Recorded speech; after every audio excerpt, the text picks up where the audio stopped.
सर्व लहानू भक्तांना सप्रेम जय गुरु. आज आपल्यासोबत वर्धा येथील एक ज्येष्ठ व्यक्ती आहेत मंथनवार काकाजी. तर त्यांच्या जीवनप्रवासामध्ये समर्थ लहानूजी बाबांचे त्यांना अनुभव आहेत. श्री संत सत्यदेव बाबा यांचेसुद्धा त्यांना अनुभव आहे. तर ते आपल्या लहानूजी स्वानुभव या चॅनलवरती त्यांचे जीवनप्रवासामध्ये आलेले जे काही अनुभव आहेत ते थोडक्यात आपल्याला सांगणार आहेत, वर्णन करणार आहेत. दाजी जय गुरु. जय लहानूजी बाबा. सर्वात आधी तुमचं संपूर्ण नाव सांगा. विजय संभाजी मंथनवार. मूळचे राहणारे कुठले? तेलंगपुरा, वर्धा. वर्धा तुमचं प्रॉपर गाव. तर तुम्हाला समर्थ लहानूजी बाबांचं जे तुम्ही दर्शन घेतलं, तर हा प्रसंग कधीचा आला? कोणत्या वर्षी तुमचं दर्शन झालं सगळ्यात पहिल्यांदा? आणि तुम्हाला आलेले अनुभव थोडक्यात आपल्या लहानूजी स्वानुभवला तुम्ही सांगा. श्री संत सत्यदेव बाबा हो, हे माझे गुरुदेव. बरं. आणि त्यांचा माझा संबंध फार पूर्वीचा आला. बरं. माझे जे वडील आहे हो. संभाजी ठेकेदार, हो. हे सत्यदेव बाबांचे भक्त होते. अच्छा. 1936 साली हो. माझ्या वडिलाचे जे गुरु होते हो. श्री संत घोंगडे महाराज हो. तरोडा, अच्छा. धामणगाव, बरं. त्यांनी सत्यदेव बाबांना 1936 मध्ये माझ्याकडे आणलं. हो. आणि तेव्हापासून माझ्याकडे सत्यदेव बाबा सातत्याने येत राहिले. बरं. आणि मी आयुष्यामध्ये हो. पहिला हा सद्गुरू पाहिला हो. आणि त्यांच्या चरणी अगदी लीन झालो, नतमस्तक झालं. तेव्हापासनं ते यायचे. हो. वर्षातून 2-3 वर्षातून 2-3 दिवस राहायचे. बरं. त्यावेळेस प्रसिद्धी नव्हती तेवढी. हो. पण ते वाढत बरीच गेली ना. आज आपण पाहतो की सत्यदेव बाबांचंही एवढं मोठं काम आहे. बरोबर. तर लहानूजी बाबांची माझी जी पहिली भेट झाली हो. ती अशी झाली. हो. राष्ट्रसंत तुकडोजी महाराज गुरुकुंज आश्रमात शेवटच्या आजारामध्ये असताना बरं. मी त्यावेळेस आष्टीच्या जिल्हा परिषद शाळेमध्ये शिक्षक होतो, कार्यरत होतो. आणि महाराज शेवटल्या अवस्थेमध्ये, म्हणजे ऑक्टोबर महिनाच असावा तो, हो हो, तर त्यांचं शेवटला दर्शन घ्यावं त्याआधी 2-3दा लांबून दर्शन झालं होतं तुकडोजी महाराजांचं. बरं. आणि तिथे मी गेलो दर्शनाकरता. सत्यदेव बाबाही होते. आणि राष्ट्रसंत तुकडोजी महाराजाचा जो आर्त संदेश नावाचं पत्रक आहे, बरं, त्यावेळेस निघालं होतं. ते पत्रक सत्यदेव बाबांनीच मला दिलं. असं. माझ्यासोबत माझे काही शिक्षकही होते आष्टीचे. हो. आणि मी सत्यदेव बाबांना जायच्या वेळेस त्यांची परवानगी घेतल्याशिवाय जात नव्हतो. तर मी जेव्हा दर्शनाला गेलो बरं, तेव्हा महाद्वाराच्या बाजूला एक टेलरिंगचं दुकान होतं. तिथं बाबा बसले. त्यांचं दर्शन घेतलं. आणि तो दिवस होता कोजागिरी पौर्णिमेचा. बरं. बाबांना आज्ञा मागितली मी जाण्याकरता. तर नाही, मी तुला थांबा लागते, जाऊ नको म्हणजे. माझे सगळे जे बाकीचे मित्र होते ते चालले गेले, मी थांबलो. आणि त्यानंतर मग संध्याकाळच्या वेळी कोजागिरीचा तो दिवस असल्यामुळं डॉक्टर जयस्वाल यांनी गाडी पाठवली बाबांकरता. 2 गुंड दूध त्यामध्ये होतं आणि काही सेवक लोक. आणि आम्ही बाबांनी माझ्यासोबत चल, तर त्यांच्यासोबत आलो आम्ही. खडक्या स्टँडवर आल्यानंतर तिथून मग पायी रस्ता होता तो. बरोबर. आता सारखं नव्हतं ते. अच्छा. आम्ही सगळेजण पायी निघालो.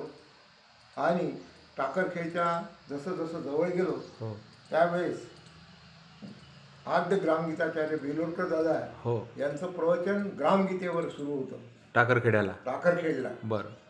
आणि जसं जसं जवळ गेलो हं, तसा एक आनंद होत गेला. हं. आणि सत्यदेव बाबांजवळ शिटी राहायची, ती वाजवत गेले तो मी. हो आणि तिथं पोचल्यानंतर जवळ गेल्यानंतर बेलूरकर दादांनी मोठा जयघोष केला, बरं. सत्यदेव बाबा की जय, हां संत लहानोजी बाबा की जय. बरं. आणि तो पहिली वेळ होती माझी टाकरखेडला टाकरखेडला जायची. जाण्याची. बरं. आणि रात्रीला मुक्काम झाला. हं. आणि सकाळच्या वेळेला मी सकाळीच उठत असतो आणि तिथे पाहिलं तर ते कोजागिरीचं दुधाचा कार्यक्रम याचा तसा रात्रीला झालेला होता. बरं. तर लहानोजी बाबा काडी घेऊन आपल्या त्या कुटीतून बाहेर निघाले. हं. आणि ज्या ठिकाणी ते दूध तापवलं होतं बरं. तिथं उभे राहिले हं. आणि काडी वगैरे इकडे तिकडे फिरून. तर ते माझं पहिलं दर्शन बरं. लहानोजी बाबांनी असं. हे झालं सगळ्यात पहिल्यांदा तुमचं दर्शन. आणि मग त्यानंतर होतच राहिलं दर्शन. हो. त्यानंतर मग बरेच वेळा होत गेलं. अच्छा. कारण मग पुन्हा एकदा गेलो मी. हो बाबा होतेच तेव्हा. हो आणि ते रांगेत लागून हो. बाबा त्या उठावर बसायचे बाहेरच्या, बरं. तिचं दर्शन घ्यायचे. तर मोठी रांग राहायची हां. त्यावेळेस. ते गेलो तर मी बाबांना नमस्कार केल्याबरोबर बाबांच्या हातात काडी होती. हो. त्यांनी ते 1 2 3 हां. असं म्हटलं. हो काय. स्वगत बोलायचे. हो. आणि ते त्या व्यक्तीला आणि बाबांनाच कळायचं, हो. तिसऱ्या माणसाला कळत नव्हतं. बरोबर आहे. असं बोलले काय. हा. अच्छा. आणि तो काळ गेला. हं, हं. त्याच्यानंतर मग बरेचदा टाकरखेडला जाणं झालं. माझं पूर्ण कुटुंबासहित आम्ही बरं. दोनही कार्यक्रमाला टाकरखेडला हजर राहायचं ना, असंही मधून मधून जायचं. अशा प्रकारचा तो एका त्यावेळेस तुम्ही मग जेव्हा जायचे तेव्हा आर्वीला राहायचे काय. हो हो. अच्छा. कारण 72 मध्ये माझी आर्वीला बदली झाली. बरं. पण 71 मध्ये बाबा गेले तर हो हो त्यावेळेस हो. वर्धेला असताना मी त्या अंत्यदर्शनासाठी गेलो होतो. वा. खूप मोठा ते महाद्वारावर बाबांना आणलं. हां. सत्यदेव बाबा बाजूला बसलेले होते. हो हो. आणि नमस्कार वगैरे केला. आणि लहानोजी बाबाचं ते पूर्ण शेवटलं जे अंतकार्य आहे ते मी महानिर्वाण. माझ्या डोळ्यांनी पाहिलं. महानिर्वाण. महानिर्वाण. आणि त्याच्यानंतर मग वर्धेला होतो मी, पण लगेच 72 मध्ये मग आर्वीला आलो. अच्छा. मग आर्वीला आल्यानंतर मग बरेच वेळा पूर्ण कुटुंब जाणं येणं मग सुरू झालं. जाणे. म्हणजे तुम्ही एक प्रकारे टाकरखेडचे वारकरी झालात हो तेव्हा. हो. हां, असं म्हणाल काही हरकत हो. नाही. बरोबर. तर आज तुमचं वय काय आहे. माझं 78 वर्ष आहे. रनिंग सुरू आहे. 78 वर्ष सुरू आहे. तर आजही तुम्ही तुमच्याकडे पहा, बाबांची बहुधा सामुदायिक प्रार्थना वगैरे होतेच. हो हो. सकाळचं ध्यानही राहते. व्यासपीठ 6 वाजता आपल्याकडे आहे. राष्ट्रसंत तुकडोजी महाराजाचं ध्यान सुद्धा करता. सकाळ पहा. 6 वाजताचं ध्यान अच्छा. आणि संध्याकाळी 6:30ला प्रार्थना. हो. नियमित काम सुरू आहे. बरं, अलीकडे जात नाही का मग तुम्ही टाकरखेडला वगैरे. जातो टाकरखेडला. असं. पण ते काय होते थोडंसं वयोमानानुसार हो हो. जाण्या येण्याचं. बरोबर. तरी मी वर्षातून एकदा हो. 2 कार्यक्रमाला तिथे जाऊन जात. येतो कार्यक्रमाच्या. अलीकडे काय झालं आहे आता तिथे एक संस्थांनी एक भव्य दिव्य अशी अत्याधुनिक सुसज्ज अशी लहानू प्रसादालय नावाची वास्तू बांधकाम करण्याचं हाती घेतलेल्या आहे योजना. तर मी माझ्या आपल्या चॅनलच्या माध्यमातून सगळ्या लहानू भक्तांना हे जे पाहत असतात की नाही आपले, तर त्या सगळ्या लहानू भक्तांना एक असं आव्हान करत असतो की फुल नाही फुलाची पाकळी यथाशक्ती बा, फार मोठं काम आहे. आणि नवीन पिढीच्या सोयीकरता, समाजोपयोगी कार्याकरता आपला तर काही ना काही फुलाचा सहभाग थोडं सहभाग झाला पाहिजे बा, लाभला पाहिजे, असं एक आव्हान या चॅनलच्या माध्यमातून मी करत असतो.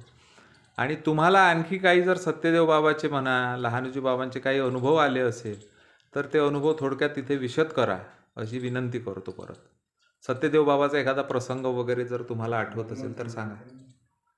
सत्यदेव बाबा तर अगदी म्हणजे माझा 45चा जन्म आहे, हो पण बाबा 36 पासून माझ्याकडे यायचे. हो आणि त्यावेळेस काही तेवढी प्रसिद्धी नव्हती. हो बाबांची वर्धेला माझं एक घर आणि एक कावळे म्हणून आहे, त्यांचं घर होतं. बरं. तर तिथे बाबा यायचे. हं. आणि त्यावेळेस बाबांच्या सोबत 2 राहते सोबती हं. आणि अगदी पायीच निघायचे, बरं. गाठोडे वगैरे घेऊन.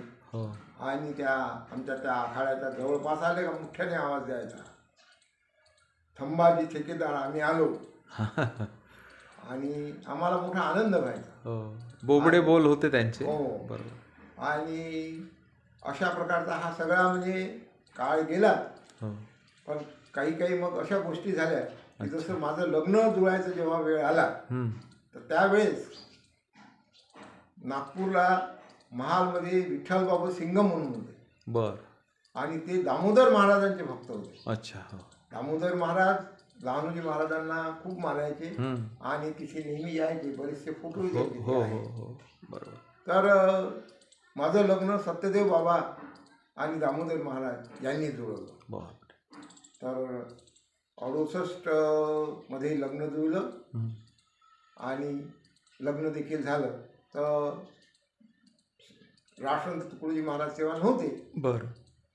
तर सत्यदेव बाबा आणि दामोदर महाराज हे माझ्या पूर्ण लग्नामध्ये हजर होते. हा एक प्रकारचा प्रसादच आहे तुम्हाला. हो हा फार मोठा प्रसाद आहे आयुष्यभरासाठी. वगैरे होता. आणि त्यानंतरचं बरंच म्हणजे लहानोजी बाबा, सत्यदेव बाबा, तुकडोजी महाराज बरं. ह्या परिवारातच खेळत राहत. बरं. आणि बऱ्याचशा अशा गोष्टी घडल्या, हो कारण सत्यदेव बाबा 82 पर्यंत होते. हं. लहानोजी बाबा 71 71 समाधीस्थ हो झाले. समाधीस्थ. दामोदर महाराज 71 मध्ये समाधीस्थ झाले. बरोबर. पण सत्यदेव बाबा होते. हो. तर माझा जो मोठा मुलगा आहे अच्छा. अभय, हो त्याचं जे नामकरण आहे ते सत्यदेव बाबांनीच ठेवलं. असं काय. कारण बाबाकडे जेव्हा आम्ही गेलो हं. आणि हा आता थोडासा मोठा झाला, हं. तर याचा वाढदिवस मोठ्या प्रमाणात करत बाबा, पहिला मुलगा आणि एक आनंदाचा क्षण म्हणून. हो तर वरखेडला गेलो. त्यावेळेस वरखेडला बाबा राहायचे, सत्यदेव बाबा. हं. आणि बाबांना सांगितलं की बाबा याचं नामकरण करायचं आहे. हं. तर सत्यदेव बाबा म्हणे आता नाही करावं, म्हणे असं नाही करावं, असा मोठा मोठा होऊ द्यावा लागते म्हणे. हं. मग आम्ही घरच्या घरीच ते केलं. आणि जेव्हा मग 5वा वाढदिवस होता, तर त्यावेळेस सत्यदेव बाबा स्वतः आले आर्वीला. अच्छा. आणि सत्यदेव बाबांना ते नारळ पान वगैरे दिलं. हो तो फोटो देखील अजून आहे. बरं. तर अशा प्रकारचं त्याचं जे नामकरण आहे हं. ते म्हणून ठेवा म्हणे, अच्छा. मन्या ठेवा म्हणे, म्हणून हां हां म्हणून ते म्हणून असं म्हणतात. आणि इकडे शाळेतलं नाव वेगळं अभय आहे. आहे. अच्छा. तर त्याची मोठी श्रद्धा आहे. हो हो आणि त्यांनी आपल्या जीवनात बरीचशी प्रगती केलेली आहे. मागच्या वर्षी एक पुस्तकही त्यानं प्रकाशित केलं. बरं. तर दहाजी आज तुम्ही जे काही श्री संत लहानोजी महाराज, श्री संत सत्यदेव बाबा यांच्या जीवन प्रवासातील तुम्हाला आलेले जे काही अनुभव आहे, साक्षात्कार आहेत, हे सांगितले, याबद्दल मी तुमचा फार फार आभारी आहो. जय गुरु, जय लहानोजी बाबा. समर्थ लहानोजी महाराज की, श्री संत सत्यदेव बाबा की जय, सब संतन की जय.